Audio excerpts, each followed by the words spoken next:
Doctor صاحب سے سوال کرتے ہیں، ڈاکٹر ظہیر صاحب سے، کہ سر یہ بتائیں کہ آپ صلی اللہ علیہ وسلم نے جب بھی دعوت اسلام دی ہے اور جس کو بھی دعوت اسلام دی ہے، ہمیشہ لوگوں کو بیعت فرمایا ہے. بیعت عقبہ اولیٰ ہو، بیعت عقبہ ثانی ہو، فتح مکہ کی بیعت ہو، جہاد کی بیعت ہو، تقوی کی بیعت ہو، یا سب سے پہلی دعوت اگر ہم دیکھ لیں کہ کون ہے جو میرا خلیفہ بنے، آئے میرے ہاتھ پہ بیعت کرے، تو سیدنا علی رضی اللہ تعالیٰ عنہ کھڑے ہوئے تھے، تو کافروں نے مذاق بھی اڑایا تھا کہ دیکھو جی کتنا بڑا پہلوان کھڑا ہوا. تو یہ جو آپ صلی اللہ علیہ وسلم زبانی نہیں بتاتے کہ کہہ دو لا الہ الا اللہ محمد الرسول اللہ، ہمیشہ ہاتھ لگاتے ہیں، تو اس سرکار کے لمس میں کیا راز ہے؟ بہت خوبصورت سوال ہے اور بہت خوبصورت بات ہے. آقا صلی اللہ تعالیٰ علیہ وآلہ وسلم نے جو بیعت کو عام فرمایا کہ جو مرد ہیں وہ آقا علیہ السلام کے مبارک ہاتھوں میں ہاتھ دے کے بیعت کرتے اور وعدہ کرتے کہ یا رسول اللہ ہم یہ کریں گے اور یہ اس سے باز رہیں گے. یہ بہت ہی خوب بات ہے، اور یہ آقا صلی اللہ تعالیٰ علیہ وسلم کی طرف سے ہمیں یہ سنت ملی ہے، جیسا کہ اللہ رب العالمین نے واضح طور پر ارشاد فرمایا سورہ فتح کے اندر ہے ان الذین یبایعونک انما یبایعون اللہ. اے محبوب علیہ الصلوۃ والسلام، جو آپ سے بیعت کرتے ہیں وہ اللہ سے بیعت کرتے ہیں. ید اللہ فوق ایدیہم، یہ جو اوپر والا آپ کا ہاتھ ہے نا، یہ دست قدرت ہے، یہ اللہ کا ہاتھ ہے. تو آقا صلی اللہ تعالیٰ علیہ وسلم کا ہی وہ ہاتھ تھا، طاقت اللہ کی تھی، حکم اللہ کا تھا، اجازت اللہ کی تھی، نور اللہ کا تھا، اور اللہ کی نمائندگی کر رہا تھا وہ ہاتھ. تو اس کی اتنی زیادہ اہمیت ہے کہ اس سے معاملات پختہ ہو جاتے ہیں. جیسے کہ فار ایگزامپل اگر ہم تجارت کرتے ہیں تو قرآن مقدس میں واضح طور پر اللہ تعالیٰ نے کئی جگہوں پر ارشاد فرمایا کہ جب تم آپس میں اذا تداینتم بدین الی اجل مسمى فاکتبوا، اے ایمان والو جب تم آپس میں لین دین کرو تو اس وقت لکھ لیا کرو. تو وہ لکھ لینا بھی ایک عہد و پیمان ہو جاتا ہے. اس عہد و پیمان میں یہ بات ہوتی ہے کہ اگلا بندہ اس کی روگردانی نہیں کر سکتا، اس میں غفلت کا مظاہرہ نہیں کر سکتا، اس کو فار گرانٹڈ نہیں لے سکتا، اس کو یہ نہیں کہہ سکتا کہ چلو جی اٹس اوکے خیر ہے، نہیں، بلکہ اس کا پوری پابندی کرنی ہے. تو بیعت کے اندر جو حکمت ہے، بلکہ کلمہ طیبہ کو اگر آپ دیکھ لیں تو اس میں بھی بیعت ہے. سب سے پہلے تو جو غیر اللہ ہیں ان کا انکار، لا الہ، نہیں ہے کوئی معبود الا اللہ سوائے اللہ کے، محمد صلی اللہ علیہ وآلہ وسلم اللہ کے رسول ہیں.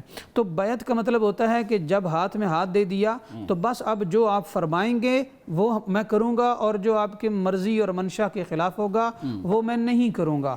تو کلمہ طیبہ بھی ایک طرح کی بیعت ہے. اور دوسرا یہ کہ بیعت کرنے کا جو کانسیپٹ آقا علیہ السلام سے جو ہے نا وہ ہمیں ملا، اور یہی وجہ ہے کہ 1400 سال سے اولیاء کرام، صوفیاء کرام جو ہیں وہ باقاعدہ بیعت کا سلسلہ کرتے ہیں، اور بیعت کے مختلف سلسلہ ہائے طریقت نکلے کہ جن میں واضح طور پر بیعت کا کانسیپٹ جاری بھی تھا، آج بھی ہے، اور یہ انشاءاللہ صبح قیامت تک رہے گا.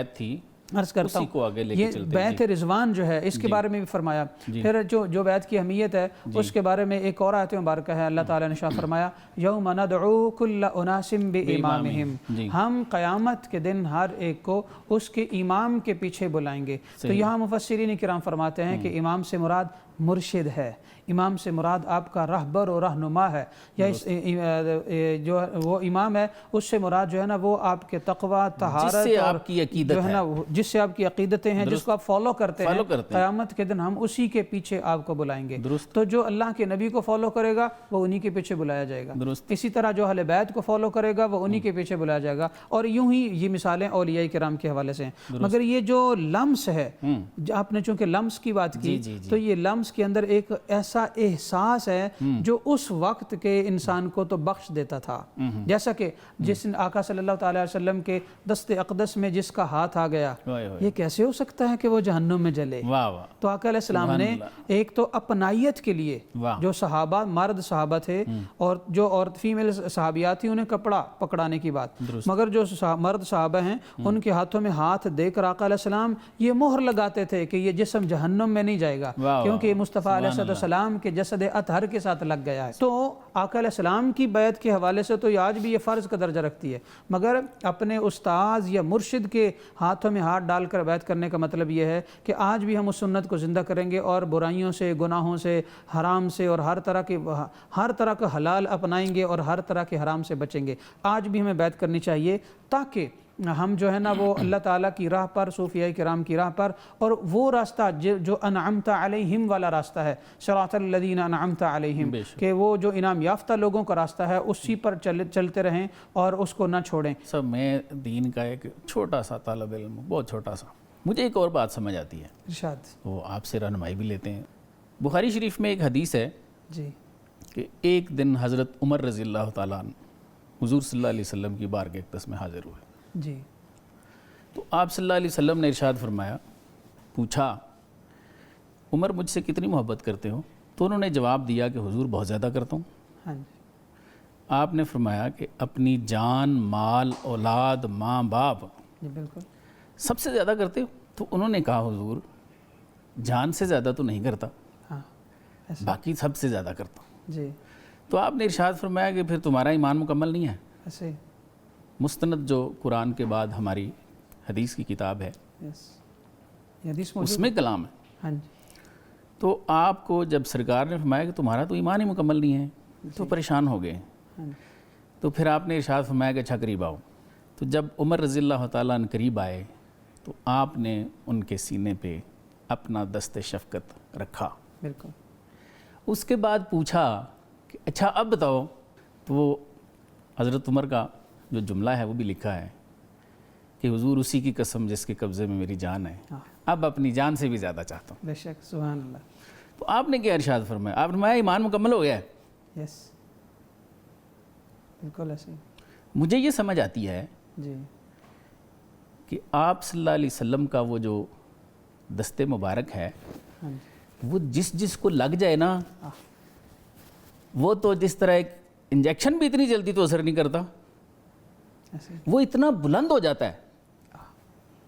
تو مجھے ایسے لگتا ہے کہ شاید جہاں جہاں سرکار دو عالم صلی اللہ علیہ وسلم نے لوگوں کو ہاتھ لگائے ہیں، ہاں جی، ان میں یہ جو آپ کی قوت ہے، جو آپ کا کمال ہے، یس جو آپ کی شرع صدر کا وہ نور اللہ نے دیا ہے، بالکل، آپ اس سے مخلوق کو بلند کرنا چاہتے ہیں۔ بے شک یہ بجا ہے۔ جیسا کہ اگر آپ شب معراج والی حدیث کو پڑھیں نا، جی، تو آقا علیہ السلام نے شاہ فرمایا کہ اللہ تعالیٰ جل مجد الکریم نے میرے اپنی شان کے مطابق دونوں شانوں کے درمیان اپنا دست اقدس رکھا۔ واہ، تو یہ بھی عظمت کے لیے تھا، حالانکہ اللہ تعالیٰ تو ہاتھ سے پاک ہے۔ صحیح۔ تو دست اقدس رکھا تو میں نے اس کی ٹھنڈک اپنے سینہ مبارک میں محسوس کی، اور وہ سب کچھ جان لیا جو اس سے پہلے نہیں جانا تھا۔ عالم ما کان وما یکون ہو گئے، جو کچھ تھا وہ بھی جان لیا، جو ہے وہ بھی جان لیا، جو ہوگا وہ بھی جان لیا، جتنا اللہ نے چاہا۔ تو اسی طرح جس طرح آقا علیہ السلام کو اللہ تعالیٰ نے اپنا لمس عطا فرمایا، اسی لمس کا نور امت تک پہنچانے کے لیے آقا علیہ السلام اپنا لمس اپنے صحابہ کو عطا فرماتے تھے تاکہ وہ عظیم ہو جائے۔ بجا فرمایا۔ صلی اللہ علیہ وسلم کے بارے میں ڈاکٹر صاحب نے اچھی گفتگو کی ہے، جی، میں اس میں ایک اضافہ کرنا چاہوں گا۔ آپ صلی اللہ علیہ وسلم کا لمس تو ہے جی، بہت بڑی چیز ہے۔ آپ صلی اللہ علیہ وسلم کی نگاہ کرم جو تھی، اس کی تاثیر ایسی تھی کہ انسان اندر سے تبدیل ہو جاتا ہے۔ واہ واہ، سبحان اللہ۔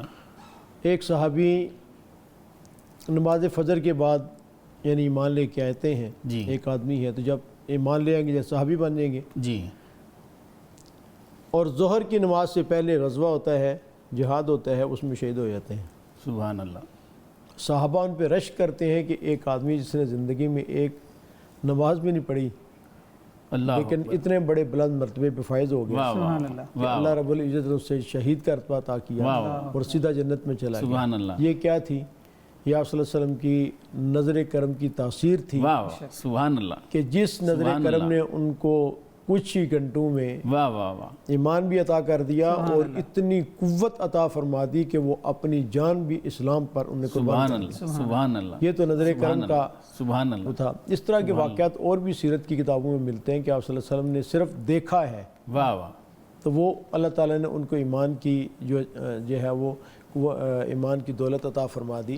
اور لمس تو بہت ہی کہ یہ وہ ہاتھ مبارک ہیں کہ جن پر اللہ تعالیٰ نے چشمے جاری فرما دیے. جی جی جی سبحان اللہ. اور ڈاکٹر صاحب نے جو بات کی لمس کی بات کروں تو یہ جو ہے نا حجر اسود، سیدنا عمر بن خطاب رضی اللہ تعالیٰ عنہ نے فرمایا کہ میں اے حجر اسود اگر میرے نبی نے تجھے چوما نہ ہوتا تو میں تجھے نہ چومتا. تو لمس سے مصطفیٰ علیہ السلام. مقام ابراہیم اگر آج شعائر اللہ میں شامل ہے تو اس پر اللہ کے نبی ابراہیم علیہ السلام کے قدمین شریفین لگے ہیں. ہم حاجی لوگ یا عمرہ کرنے والے لوگ جو بھی زیارات پر جاتے ہیں، میں یہاں ایک نکتہ بتا دینا چاہتا ہوں کہ بہت سارے حاجی صاحبان صرف بیت اللہ شریف ہی کے اندر رہتے ہیں اور باہر کی زیارات کی طرف سستی کرتے ہیں. بہت سارے لوگ مدینہ طیبہ میں جاتے ہیں تو وہاں پر بھی سستی کا مظاہرہ کرتے ہیں. مسجد نبوی شریف میں زیادہ نمازوں کے لالچ میں رہتے ہیں. اور ہونا چاہیے نا ہمیں لالچ، تو انہیں یہ بھی پتہ ہونا چاہیے کہ لمس کی کیا اہمیت ہے. وہ غار حرا ہو، آقا علیہ السلام کے پیدا ہونے کی جگہ ہو، جہاں چاند کو 2 ٹکڑے کیا تھا وہ جگہ ہو، یا تمام تر زیارات اور مساجد ہوں، یہ شعائر اللہ ہیں جن کو اللہ تعالیٰ نے شاہ فرمایا کہ وَمَن يُعَظِّمْ شَعَائِرَ اللَّهِ فَإِنَّهَا مِن تَقْوَى الْقُلُوبِ. جو میرے نبی کی ان نشانیوں، یہ اللہ کی اپنی نشانی ہے، جو میری نشانیوں کی تعظیم کرتا ہے اصل میں وہ دل کا متقی ہے. لہٰذا یہ لالچ جہاں کہ ہمیں لاکھ نمازوں کا ثواب مل جائے، جو اللہ کے نبی کے سچے ماننے والے ہیں انہیں یہ لالچ بھی ہونا چاہیے کہ جہاں جہاں نبی کے قدم لگے ہیں وہاں بھی زیارت کرنی ہے. جہاں جہاں نبی کی نظر پڑی ہے ان جگہوں کو بھی دیکھنا ہے تاکہ اس کے بہانے سے میں بخشا جاؤں. تو لمس کی تو پھر کیا ہی ہے. یہی وجہ تھی ڈاکٹر صاحب کہ صحابہ نے لگا تھا کہ نظر کرم کا جب اتنی اللہ تعالیٰ نے نظر کرم میں تاثیر رکھی ہے تو آپ کو ہاتھ مبارک کی اس کا مس اور اس کا لمس ظاہر اس کے اندر کیا تاثیر ہوگی. کہ ایک صحابی کہتے ہیں کہ یا رسول اللہ زنا کے بارے میں کہ مطلب ہے کہ یہ مجھ سے مشکل ہے چھوڑنا. تو آپ صلی اللہ علیہ وسلم صحابہ نے اس کو دیکھا کہ آپ صلی اللہ علیہ وسلم کی جو ہے بارگاہ نبوت میں اتنی بڑی بارگاہ، یہ کیسے کہہ رہے ہیں. آپ نے ارشاد فرمایا کہ کیا تم یہ چاہتے ہو کہ تمہاری ماں کے ساتھ کس طرح کرے، تمہاری بہن کے ساتھ کرے، تمہاری بیٹی کس طرح. فرمایا یا تو انہوں نے کہا کہ یا رسول اللہ میں تو ایسا نہیں چاہتا. تو فرمایا کہ پھر لوگ بھی ایسا نہیں چاہتے کہ ان کی ماں اور بیٹی کے ساتھ بھی کیا جائے. پھر آپ صلی اللہ علیہ وسلم نے اپنا دست مبارک ان کے سینے پہ رکھا تو اس کی وجہ سے وہ جو اندر کی کیفیت تھی وہ ساری کی ساری تبدیل ہو گئی. اسی طرح آپ صلی اللہ علیہ وسلم کے یہ جو زمزم ہے تو اس کے بارے میں جدید تحقیقات بہت زیادہ آ رہی ہیں کہ اس کے اندر اتنی بیماریوں کی شفا ہے، اس کے اندر اتنی بیماریوں کی شفا ہے. یہ ہے ایک پوری کتابیں اس پہ باقاعدہ لکھی گئی ہیں. پھر پی ایچ ڈی کے مقالے میں نے باقاعدہ اس پہ دیکھے ہیں. ٹھیک ہے، لیکن ہمارے جو اکابر ہیں، بزرگ ہیں، بڑے ہیں، تو وہ کہتے ہیں ہمارا ذوق اور وجدان تو یہ کہتا ہے کہ آپ صلی اللہ علیہ وسلم نے جس کے اندر اپنا لعاب دہن ڈالا تھا، یہ ساری تاثیر آپ صلی اللہ علیہ وسلم کے لعاب دہن کی ہے. کہ آپ صلی اللہ علیہ وسلم ایک دفعہ تشریف لے گئے اور پانی پیا، اور پانی پینے کے بعد وہ اپنے منہ مبارک میں پانی لیا، اس کلی کی، اور کلی کرنے کے بعد جو ہے وہ زمزم کے کنویں میں ڈال دیا. سبحان اللہ. صحابہ منتظر تھے کہ یہ پانی ہمیں ملے اور ہم پیے آپ صلی اللہ علیہ وسلم کا جھوٹا. تو صحابہ نے عرض کیا کہ یا رسول اللہ آج خلاف توقع ہم نے یہ چیز دیکھی ہے کہ پہلے تو آپ نا جو جھوٹا ہے وہ ہمیں عطا فرماتے تھے اور ہم پیتے تھے، اور آج آپ صلی اللہ علیہ وسلم یہ جب زمزم کے کنویں میں کیوں ڈال دیا تھا. آپ نے فرمایا کہ تمہارے بعد میں آنے والے جو بھائی ہیں ان کا خیال آ گیا. سبحان اللہ. کہ تم تو میرا جھوٹا پیتے ہو لیکن قیامت تک جو آئیں گے وہ میرا جھوٹا تو نہیں پی سکتے. تو آج میں نے اپنا جھوٹا اس کے اندر ڈال دیا کہ میرے بعد میں آنے والے جو ہمارے بھائی ہیں، میری امت مسلمہ ہوگی، میرے ماننے والے ہوں گے، تو ان کو بھی. تو ہمارے جو بزرگ ہیں، بڑے ہیں، مفسرین محدثین وغیرہ نے یہ لکھا ہے کہ یہ آپ صلی اللہ علیہ وسلم کے لعاب دہن کی جو اثرات ہیں، تاثیر ہے، برکت ہے، وہ اس میں شامل ہو گئی ہے، جس کی وجہ سے اللہ رب العزت نے یہ ساری کی ساری اس کے اندر برکتیں رکھ دی ہیں کہ کتنی بیماریوں کی شفا ہے. کتنے لوگ تھے کینسر کے بیمار تھے، ڈاکٹر نے لا علاج کر دیا تھا، وہاں چلے گئے، روتے رہے، زمزم پیتے رہے اللہ نے شفا. اور کتنی بیماریاں ہیں. 400 کے دستے مبارک کے اندر اللہ تعالیٰ نے یہ تاثیر رکھی ہے. ویسے بیعت کا لغوی معنی ہوتا ہے بک جانا. اس کا مطلب یہی ہوتا ہے کہ جب بیعت کرتے ہو تو تم اپنے آپ کو اگلے آدمی کے ہاتھوں میں آپ صلی اللہ علیہ وسلم کے کہہ بیچ دیا. جس طرح وہ کہیں گے، جس طرح آقا کہتا ہے، غلام کرتا ہے، اس طرح آپ صلی اللہ علیہ وسلم جس طرح فرمائیں گے، یعنی غلامی کا توق جو ہے اپنی گردن میں ڈالی ہے. وَمَن يُطِعِ الرَّسُولَ فَقَدْ أَطَاعَ اللَّهَ. تو اسی طرح یہ جو اولیاء اللہ ہیں تو یہ سلسلہ انہی کا چلتا آ رہا ہے. ڈاکٹر صاحب کی بات کے ساتھ اضافہ کر دوں ان کی اجازت سے کہ آج کل نا بہت سارے ایسے لوگ ہیں اور ڈاکٹر صاحب میری تائید کریں گے کہ وہ صوفیاء کرام کی بیعت کرتے ہیں اس لیے کہ انہیں کاروباری طور پر ترقی ہو جائے. میرے پاس ایسے ڈھیر سارے لوگ ایسے آتے ہیں کہ انہیں وہ ہمارا کاروبار نہیں چل رہا, ہم نے سوسائٹی بنائی ہے وہ جناب آگے نہیں گرو کر رہی, تو ہمیں بیعت کر لیں تاکہ ہماری سوسائٹی چل جائے. میں نے کہا اس کا سوسائٹی کا بیعت کے ساتھ کیا تعلق ہے؟ صحیح. ہاں, بیعت کا تعلق اس چیز کے ساتھ ہے کہ جس کے ہاتھ میں آپ نے ہاتھ دیا بس پھر اس کی تعلیمات پہ عمل کرو. اور یہ بیعت دراصل اپنے باطن کو سنوارنے کے لیے ہے اور باطن میں حرام کا لالچ نکال کر حلال کی عظمت اور اہمیت ڈالنے کے لیے ہے. تو بہت سارے لوگ اس لیے بیعت کرتے ہیں کہ ان کی دنیاوی خواہشات پوری ہو جائیں. ہاں, یہ بات سچ ہے کہ جب آپ کسی اللہ کے پیارے بندے کے پاس جاتے ہو تو اللہ تعالیٰ آہستہ آہستہ دنیاوی خواہشات بھی پوری کرتا ہے, مگر آج کل لوگ بیعت کرتے ہی اس لیے ہیں تاکہ انہیں دنیا کی چیزیں ملیں, اور اگر خدا نخواستہ ان کے اپنے عمل یا اپنے اندر کے بہت سارے معاملات کی خرابی کی وجہ سے یا پلاننگز ٹھیک نہ ہونے کی وجہ سے یا حلال و حرام کو مکس کرنے کی وجہ سے انہیں دنیا کا اگر نفع نہیں ملتا وہ کہتے ہیں پیر کامل نہیں ہے. تو بھائی جان, پیر آپ کو کروڑپتی بنانے آیا ہے یا پیر صاحب آپ کو جناب کوٹھی دینے کے لیے آئے ہیں؟ نو, بیعت کا مطلب وہ ہے جو آقا علیہ السلام کا ہے, اور وہ آقا علیہ السلام نے بیعت کو اس لیے رائج فرمایا تاکہ امت کو متقی بنایا جائے, 5 ٹائم نمازی بنایا جائے, قرآن کی تلاوت والا بنایا جائے, حرام سے بچنے والا بنایا جائے. مگر اس کے ساتھ ہی ساتھ جب اللہ کے پیارے ولی کی, آپ کے مرشد کی, آپ کے شیخ کی آپ کو دعائیں لگتی ہیں تو رزق حلال میں اضافہ ہوتا ہے, صحت ملتی ہے, اللہ تعالیٰ اپنی بارگاہ سے اولادیں بھی دیتا ہے, کاروبار بھی دیتا ہے. مگر مقصد آپ کو کوٹھی بنگلہ اولاد نہیں ہونا چاہیے, بلکہ مقصد اللہ تعالیٰ کا قرب عرفان ہونا چاہیے, پھر بیعت کا مقصد پورا ہوگا. اگر آپ نے کوٹھی یا گاڑی کے لیے بیعت کی تو وہ نہیں بھی مل سکتی. بالکل صحیح, بالکل صحیح.